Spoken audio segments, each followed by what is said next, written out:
Idit Silman, the Minister of Environmental Protection, Mr. Yitzhak Wasserlauf, the Minister for Development of Periphery, Negev and Galilee, Mr. Eli Lankri, the Mayor of Eilat, thank you very much for having us here, Mr. Sergio Barabani, the Italian Ambassador, Mr.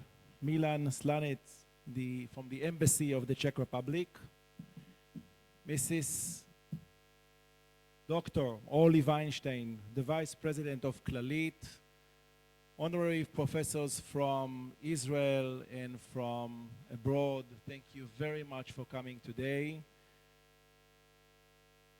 We're going to speak about something very important today, about the establishment of an international medical school in Eilat. Something that no one has done before. Thank you very much. No one has done before in Israel. It's the first time. So for us, it's very exciting to be here today. And today is the result of three years of very hard work, meetings, collaborations, cooperations. And today we will try very shortly to introduce to you everything that we have managed to achieve during the last 3 years and our goal for the future. Let me start with a short video showing or expressing the contribution of our partners from abroad and from Israel. Let's start.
We bring European standard to Eilat. Look what we can achieve.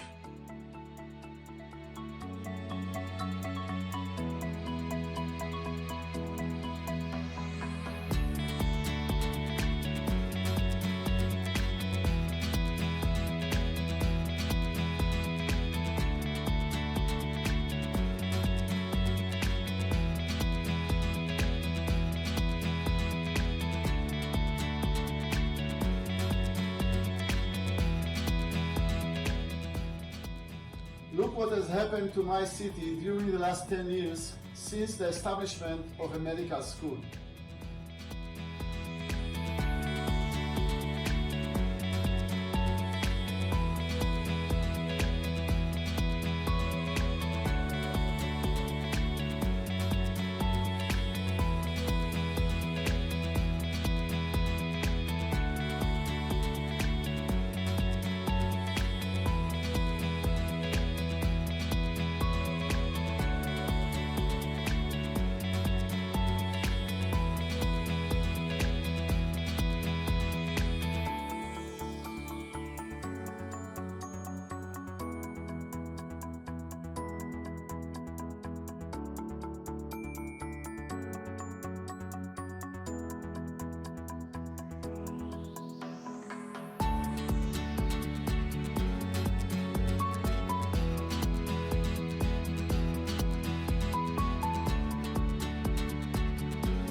Thank you very much.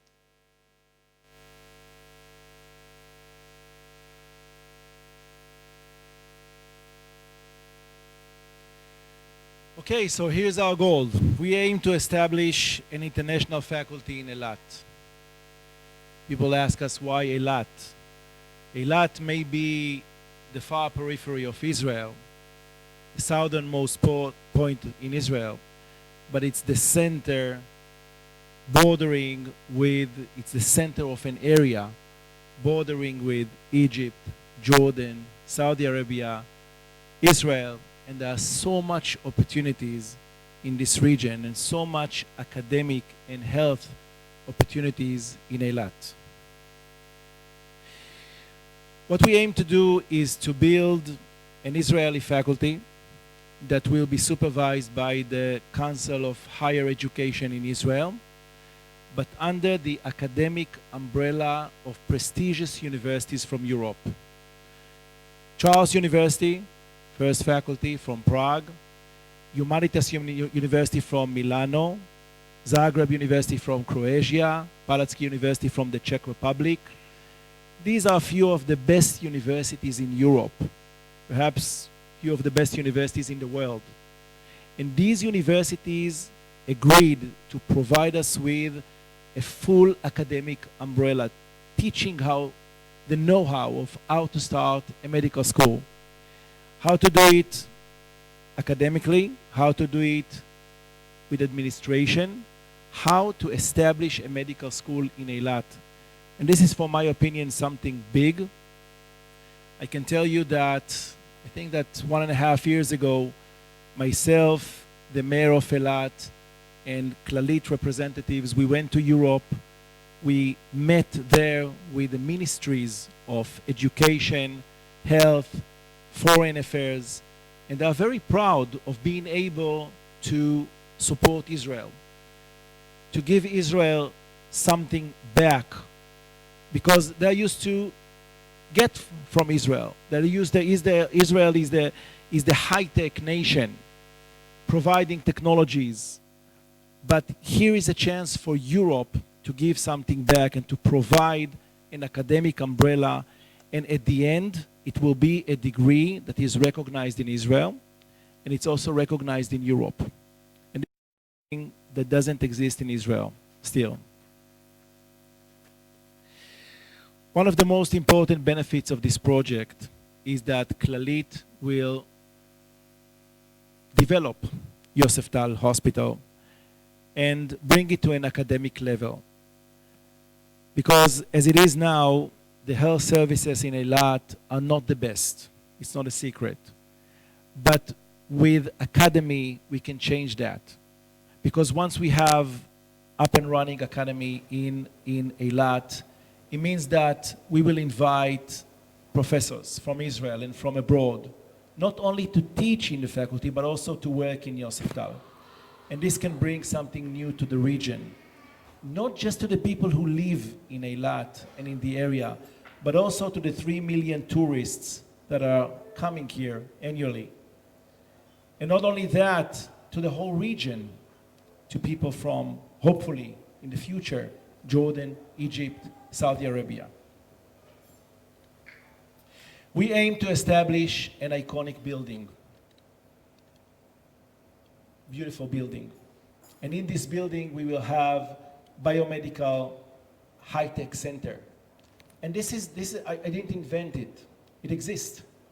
It exists in several places in the world. One of them, by the way, is Cyprus, where you have Microsoft building a center of excellence, where I, as a medical student, if I have an idea, I just go down the stairs and I speak to someone and we try to create a company of it. And I can tell you that the university in Cyprus is producing more than 20 startups per year. And this is something that we can do here in Eilat as well. Eilat can be the next Silicon Valley of Israel. And this is not a dream. This is something that we can relatively quite easily accomplish. We just need to decide. And once we decide, we have the cooperation of the companies. We have companies that are willing to come here and do that and build it. and do something else, something that was never done before in Israel and in the region. Well, I don't have to tell you about Ben Gurion, about Shimon Peres, about the people who envisioned this happening years ago, decades ago.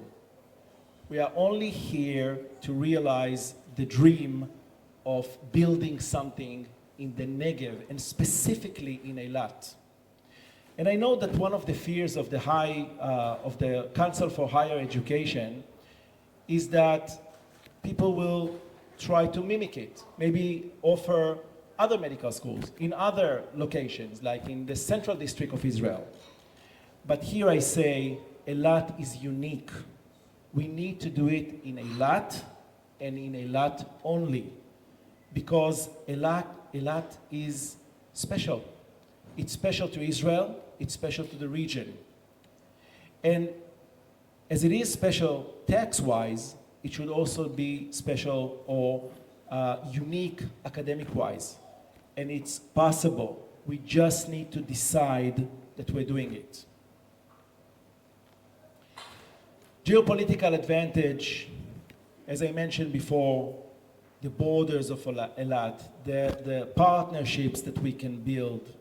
In Aqaba, for example, where you have Jordan, Aqaba, our neighbors here, we have 250,000 people with one single decent hospital.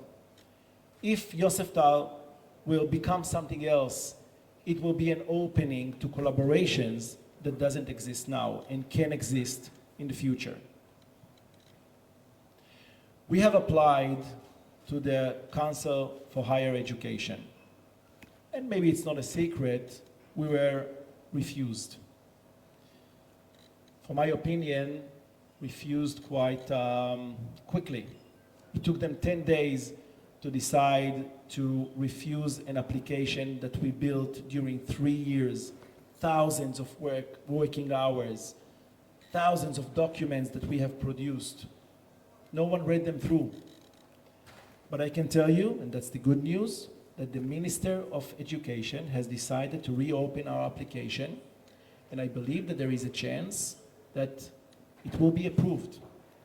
But if it will not be approved by the regular route, we will then apply to the Supreme Court.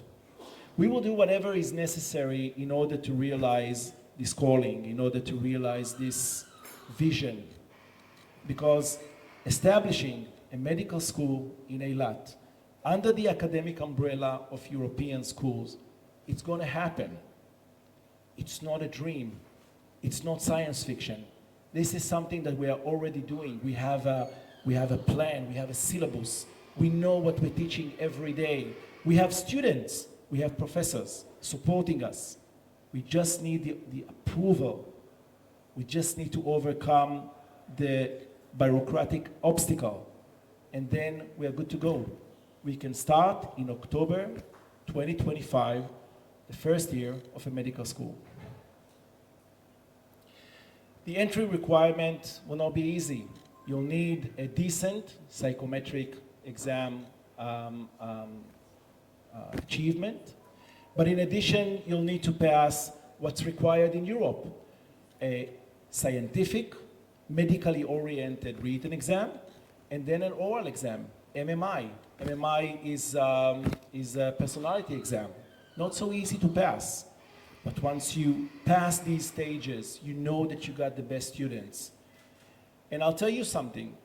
The best Israeli students study in Charles University, and they study in Humanitas University, and in Palatsky, and in Zagreb. How do I know that? Because these are my students. That's what I do for the last 2 decades. Since 2006, I have prepared more than 4,000 students for medical studies abroad. And more than 1,500 already returned back to Israel, working as physicians, some of them working as senior physicians. And they're all good. They weren't educated in Israel, but surprisingly, they are excellent physicians. So European schools can educate our students. European schools can provide the academic umbrella required in order to accomplish this vision. One of the things that we're doing is preparation for the USMLE. I'll tell you very shortly, USMLE is the license exam for America, for the United States. And I can tell you, again, something that you may not know, that 100% of our Israeli students, and I know that some of the professors here can tell you the same. 100% of our Israeli students pass the USMLE. And the USMLE is the toughest exam in medicine. Once you pass the USMLE, you have a license to practice medicine in the United States, and you have a license to practice medicine in Israel. But you know what's happening? Our Israeli students go abroad. They go to the United States as physicians. They go to Europe as physicians. They stay in the Czech Republic as physicians, in Italy, in Germany, in Sweden, and Norway. And why? Because they are well paid and they don't need to work so hard. So we are missing on dozens of physicians every year. And this can change when we establish a medical school in Eilat. One of the added values that we are offering is to strengthen populations that are relatively weak, like very religious people, who don't have the same academic possibilities and the same academic background in order to study medicine. We can give them that. We can prepare them for medical studies. No one has done this before, and we can do it in Eilat. People who live south from Beersheba, they don't have the same opportunities. They don't have the same academic opportunities. We can give them that because that's what we do. That's our vision. That's Zionism. Clinical rotations. People always tell me that there is a problem with clinical fields in Israel. It's bullshit. There is no problem with clinical fields in Israel. Clinical fields in Israel exist, and it's enough to train our physicians. How can a country train physicians and have physicians if it doesn't have clinical fields? We do have clinical fields. But my answer is, what Clalit will do is convert Yoseftal Hospital from a non-university or non-academic, non-teaching hospital to a teaching hospital. And there you have additional clinical fields that you didn't have before. In addition, the universities that are here, present, from the Czech Republic, Croatia, from Italy, they are willing to offer clinical fields in global network of hospitals that they have already. It doesn't have to be in Israel. But clinical field is a non-issue. This is something that should be off the table. We are able to provide good preclinical education. We are able to provide good clinical education. There is no reason that we won't be successful here in Eilat. We are not looking to compromise the level of the academic level. We want to bring here the best professors in their fields. You know, many Israeli professors, when they are 67, they are retired. But they still have good 15 years to give. And they are willing to teach. And they are willing to come here and to teach. It will cost us money, yes, because we have to fly them in. They have to teach here, they have to sleep here, and then they have to fly back. But we are willing to invest this money. Why? Because that's the way to bring good medical education and good medical services to Eilat. Imagine if you take the best orthopedic surgeon that is currently working in Soroka, in Beersheba, inviting him to Eilat once a week. Imagine what it will do to the region. And it's just a small example. We can bring professors from all medical fields to work here, to teach here. It's possible. People are willing, and they are willing not because they need the money. They are willing because they are Zionists, and they see the potential, and they see the importance of what we're building. That's where we stand now. I'd like to take this opportunity to thank Ran Reznik, a reporter from Israel Hayom, the most important, I think that widely distributed newspaper in Israel, for doing this article in Israel Hayom, and not only that, for supporting us in the process. Because at the end, we are in a situation when we are refused, but we fight back. And fighting back is fighting back in the media, and if needed, fighting back in the Supreme Court. But I told the mayor, and the mayor said the same. We will never give up this project. We will never give up this vision. No one is going to stop the establishment of a medical school in Eilat. That's what I wanted to tell you today. And thanks to our good friend and partner, Dr. Ronnie Pivko, who is the president of Club Hotel and vice president of the Hotel Association in Israel, we have managed to recruit a very important person, Chemi Peres. Chemi Peres is the son of Shimon Peres, our former prime minister, our former president, who right here in this hotel signed the Eilat Aqaba agreement, envisioning exactly what we're doing here. I want you to listen to what he has to say. Dear Dr. Moshe Cohen, the visionary founder of Eilat Medical School, Dr. Orly Weinstein, head of the hospital division at Clalit Health Services, Mayor of Eilat, Mr. Eli Lankri, Minister of Health, Mr. Uriel Busso, Minister of Environmental Protection, Mrs. Idit Silman, Minister of Peripheral Development, the Negev and the Galil, Minister Yitzhak Shimon Vassalauf. Dear friends, distinguished guests, good evening to you all. While I'm sorry for not being able to be with you in Eilat in person, still I'm honored and delighted to take a small part in this inspiring event as you lay down the foundation of a great vision, the establishment of an international medical school in Eilat. It is only symbolic that years ago, in this very place, the Dan Hotel, the Eilat Aqaba agreement was signed. Perhaps another sign that we continue the vision of bettering the Middle East region, offering a neighborhood that may bring cure to the many surrounding us. A region where education, know-how, and healthcare services will start a new age of collaboration and cooperation between Israel and our close neighbors with the participation of reputable international partners. Let me leave you with two lessons I learned from my late father, President Peres.